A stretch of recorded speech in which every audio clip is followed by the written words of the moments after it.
Bonjour à toutes et à tous et bienvenue dans cette nouvelle vidéo. J'espère que vous allez bien. Je voulais vous remercier, les anciennes comme les nouvelles, pour votre fidélité, votre bienveillance et merci d'être toujours plus nombreux à venir sur ma chaîne regarder mes vidéos et à vous y abonner.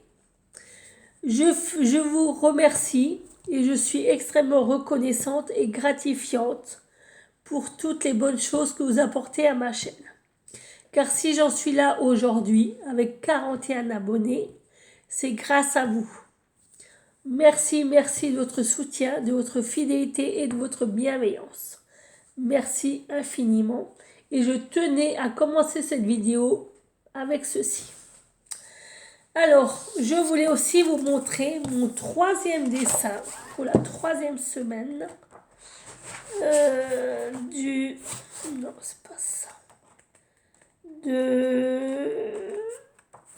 De l'automne. Donc, voilà. J'ai commencé à faire le petit champignon là. Donc, voilà, je vais faire cette page pour la troisième semaine d'automne, automnale. Voilà. Avec ma petite feuille. Alors, je vais vous montrer d'un peu plus près comment j'ai fait ma petite feuille.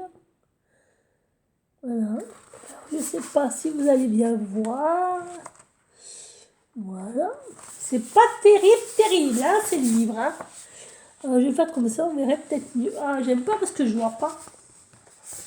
J'arrive pas à voir ce que je vous montre et ça me gonfle. Donc, voilà ma feuille, mon petit champignon, ma petite châtaigne et mon petit champignon et mon petit champignon que je suis en train de faire. Donc voilà, c'est la page que je vous montrerai régulièrement pour vous montrer l'avancée. Alors, aujourd'hui comme vidéo, on va faire une séance lecture. Alors, je vais aller chercher le livre. Je voulais vous faire ce livre, mais je vais juste vous en parler pour Halloween. Donc, c'est Amiga de Robin Barrywood.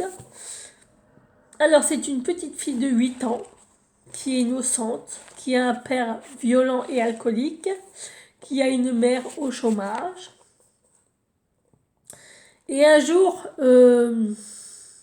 son père tue sa mère et elle assiste à ça. Et la police vient et elle est dans le placard et elle est placée à la DAS. Et il faut savoir que cette petite fille, elle a un don. C'est-à-dire que chaque fois qu'elle se met en colère, chaque fois qu'elle est énervée, elle est capable de tuer. C'est-à-dire qu'elle ne ressent plus d'émotions. Toutes ces émotions se transforment en une rage meurtrière.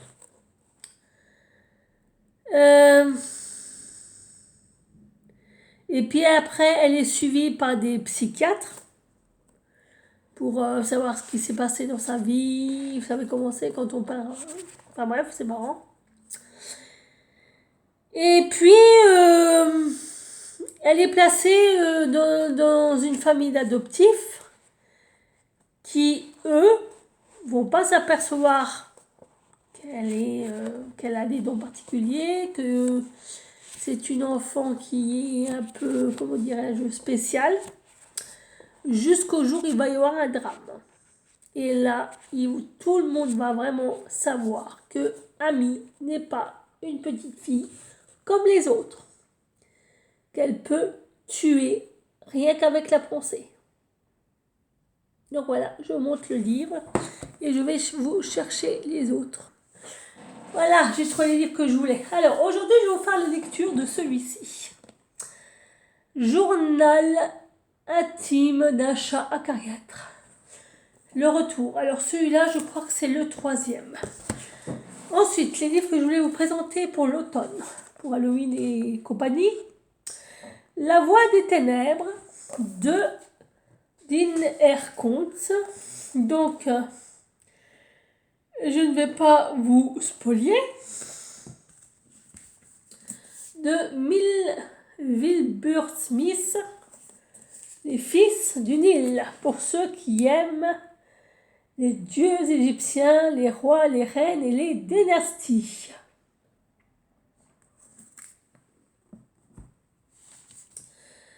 Adrien Stolz Ronbass, Lucide.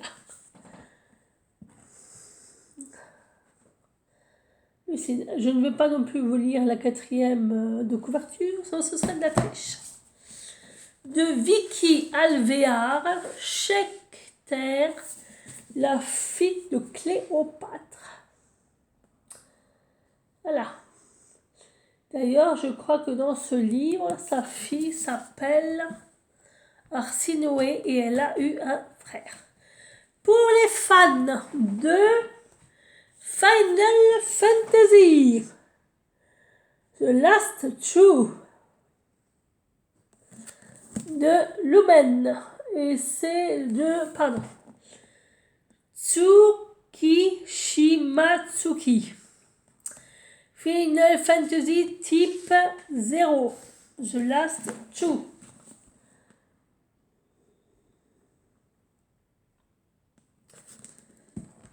De Rachel Ward, Intuition.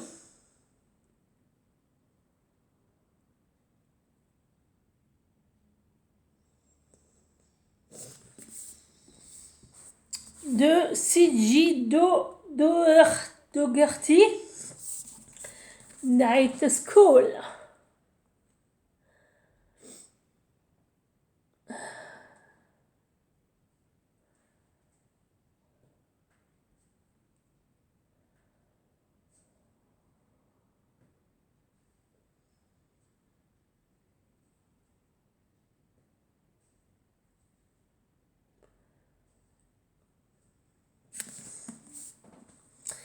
Et le dernier, de G. Bree, aux éditions Corrigan, Broken Bones. Je crois que je vous avais déjà présenté. Voilà. Voilà ma petite sélection pour l'automne, les enfants. Et aujourd'hui, on va faire notre lecture de notre chat acariâtre, de Frédéric Pouillet et de Suzy Jouffa. Donc, je remonte la couverture. Voilà. Alors,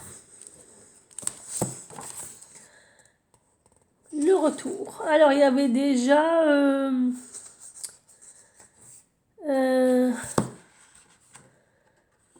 Journal d'un chat acariâtre, tome 1, je crois, tome 1, tome 2 et tome 3, mais je ne suis pas sûre. Et celui-là, c'est le 4, le retour du chat acariâtre. Alors, on va déjà commencer à lire, faire les présentations. Pour ceux qui ne me connaissaient pas encore, laissez-moi rapidement me présenter. Je m'appelle Edgar, je suis un brillant petit chat de 2 ans, aussi beau que modeste. Je vis depuis plus d'1 an dans une famille qui, ne nous voyons pas la face, est aussi banale que sympathique. Suivez-moi dans le salon, vous allez faire leur connaissance. Il y a le père et la mère de famille, Marc et Séverine, une ado en pleine crise, Léa, un sympathique gosse de 6 ans, Rodolphe, et au sol, à côté du tapis, c'est Patapouf, un chien apathique mais pas antipathique. Ça va jusqu'ici? Tout le monde suit. Ne me faites pas répéter. Je vous préviens, la patience, ce n'est pas ma plus grande qualité. Vous trouverez la liste de mes qualités en annexe de ce livre. D'accord. Alors, on va voir l'annexe. Ok, de la page 161 à la page. Oh, d'accord. Bah, dis donc, il n'est pas modeste, le jeune, le gosse. Hein. Enfin, le chat. C'est pratiquement la fin du livre. Ok. Mais où sont tes.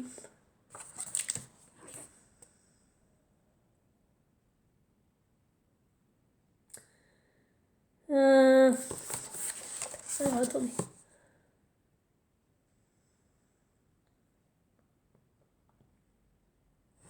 Non, mais. Il manque une page.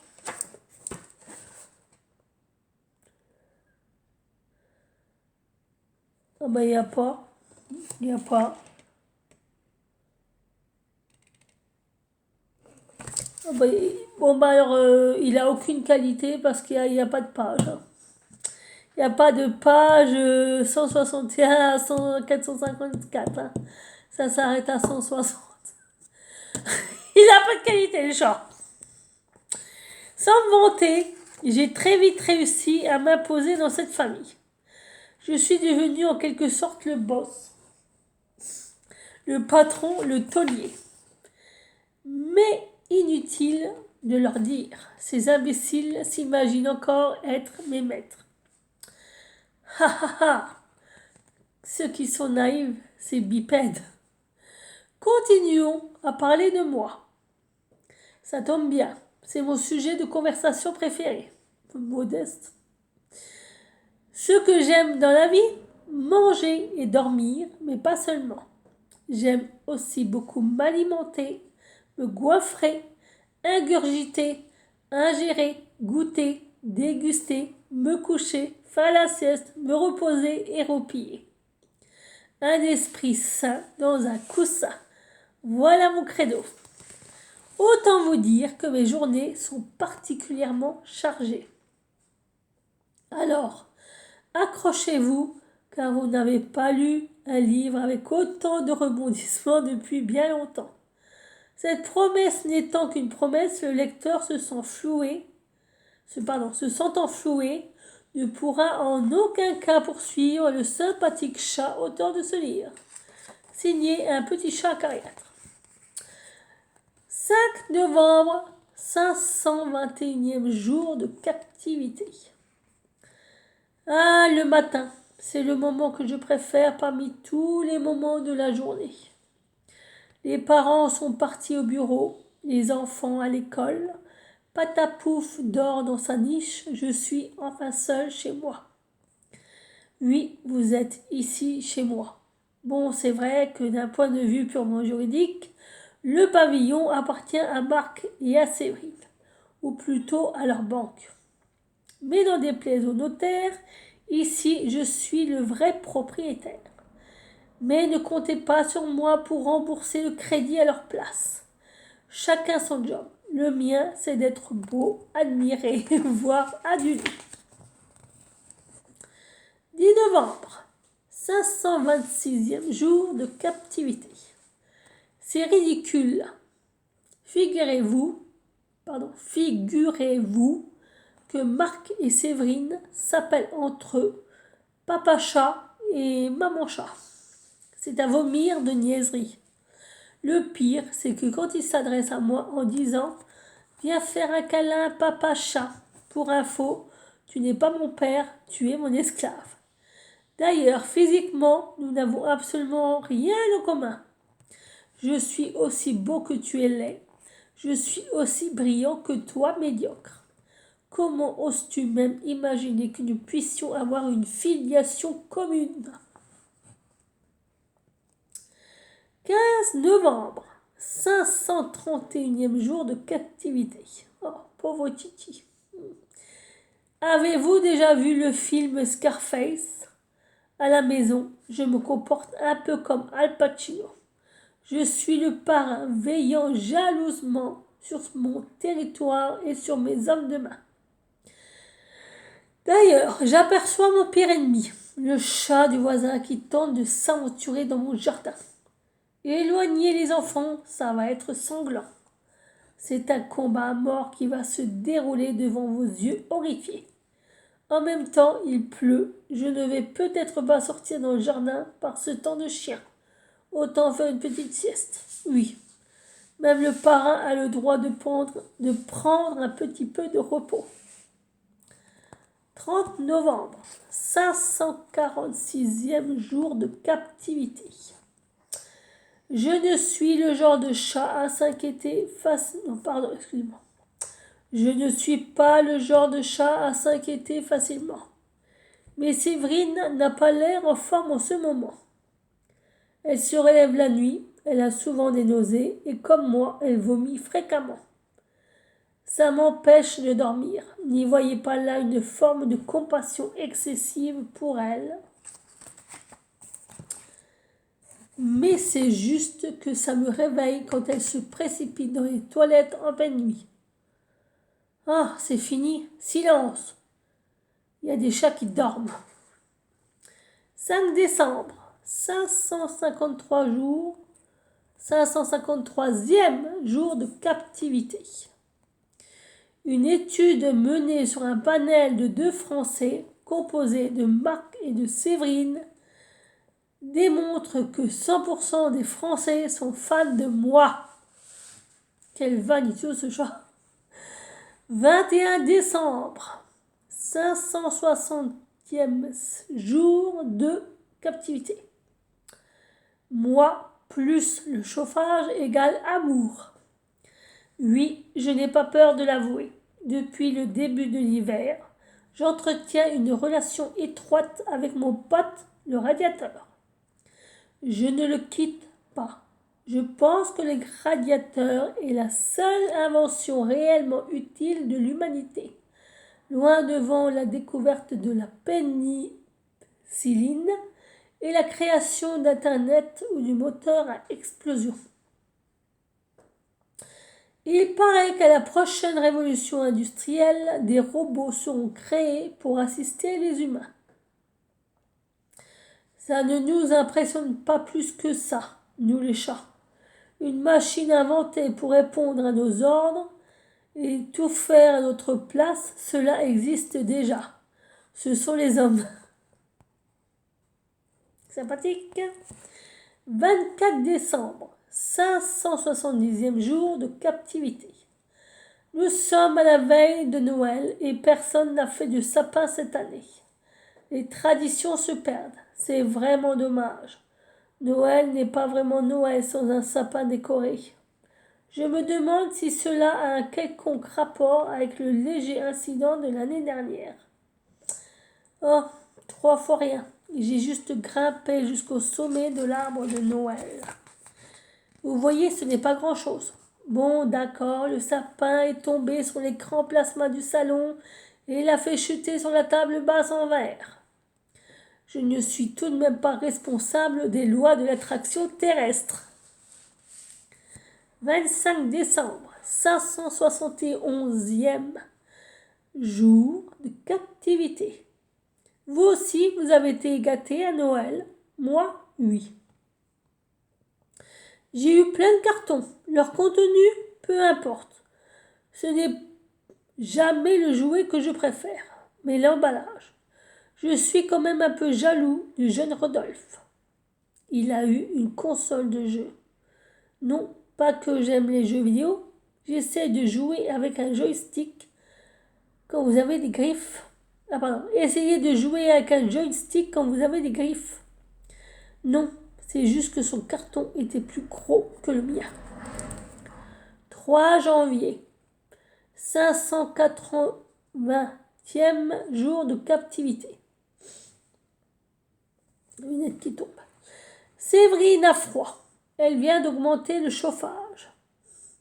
J'aime quand il fait bien chaud à la maison. Ah, maintenant elle a trop chaud. Elle ouvre toutes les fenêtres. Et on se les gèle. Ah, elle a trop froid maintenant. Cette femme devient de plus en plus étrange. 5 janvier, 582e jour de captivité. Comme si la famille n'était pas assez nombreuse, il faut que Léa, la jeune ado, ramène un petit ami dans ma maison, dans mon salon, sur mon canapé, sur mon coussin préféré. J'observe l'intrus depuis maintenant 1 heure d'un regard noir, l'air méchant, afin qu'il comprenne bien qu'il n'est pas le bienvenu chez moi.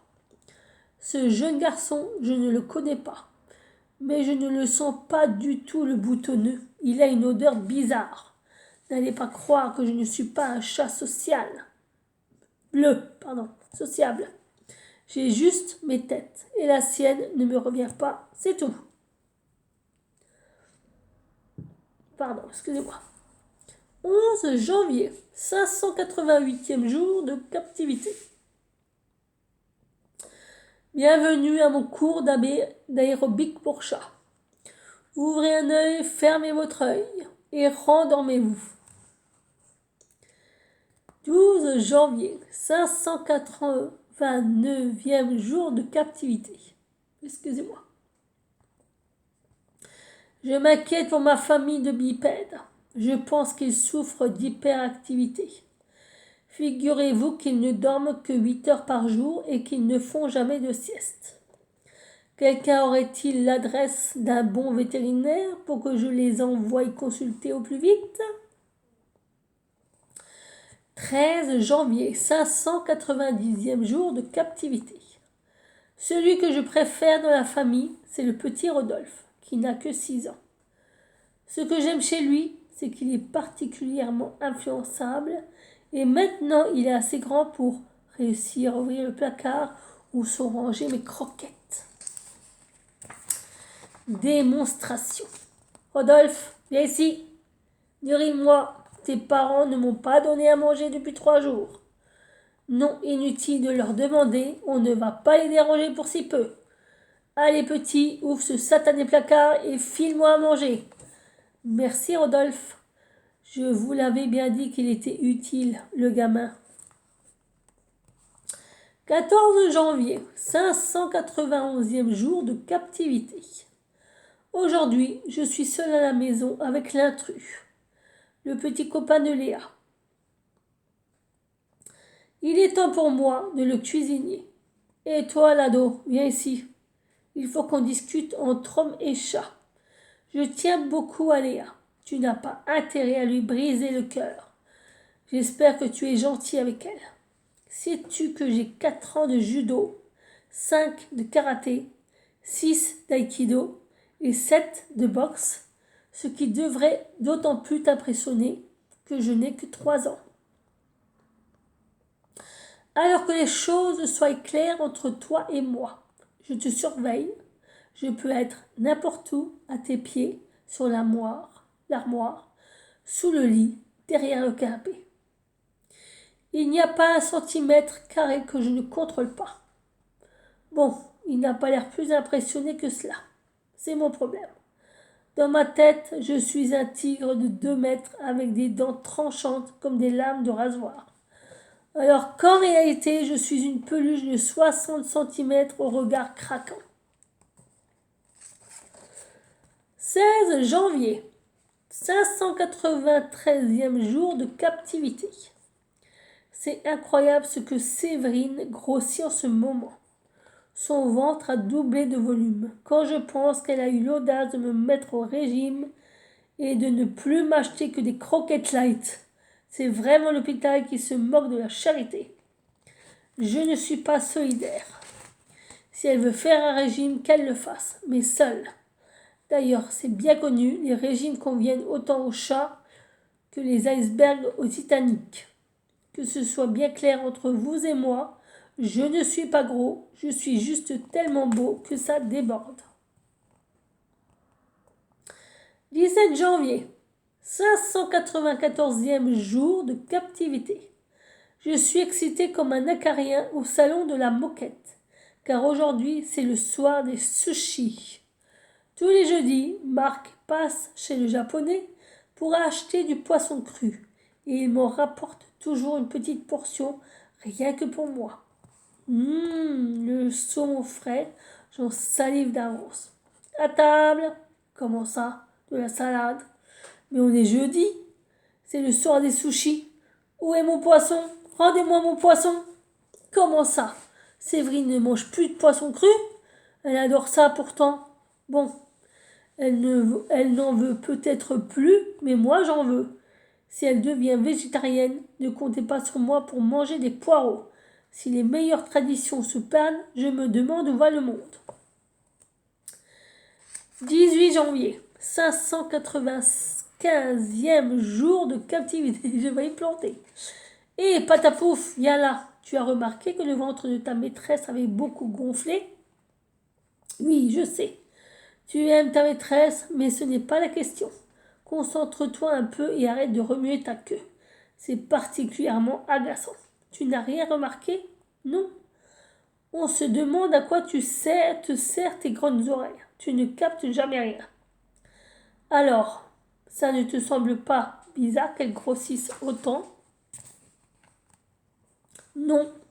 De toute façon, tu ne te poses jamais de questions. Il n'y a que la présence du facteur qui te fasse réagir. Retourne dans ton panier et arrête de me lécher. Tu sais que j'ai horreur de ça. Fini la lecture. Voilà, c'était ma petite lecture du livre Journal intime d'un chat acariâtre, le retour. Je vous le remontre. Voilà. Si il vous intéresse. Alors, il n'est pas très cher. J'ai même pas dû le payer 20 € le truc. Si je l'ai payé 10 €, c'est déjà beaucoup. Donc voilà pour ma petite lecture et ma petite vidéo. J'espère qu'elle vous aura plu. J'espère que cette petite lecture vous aura fait plaisir.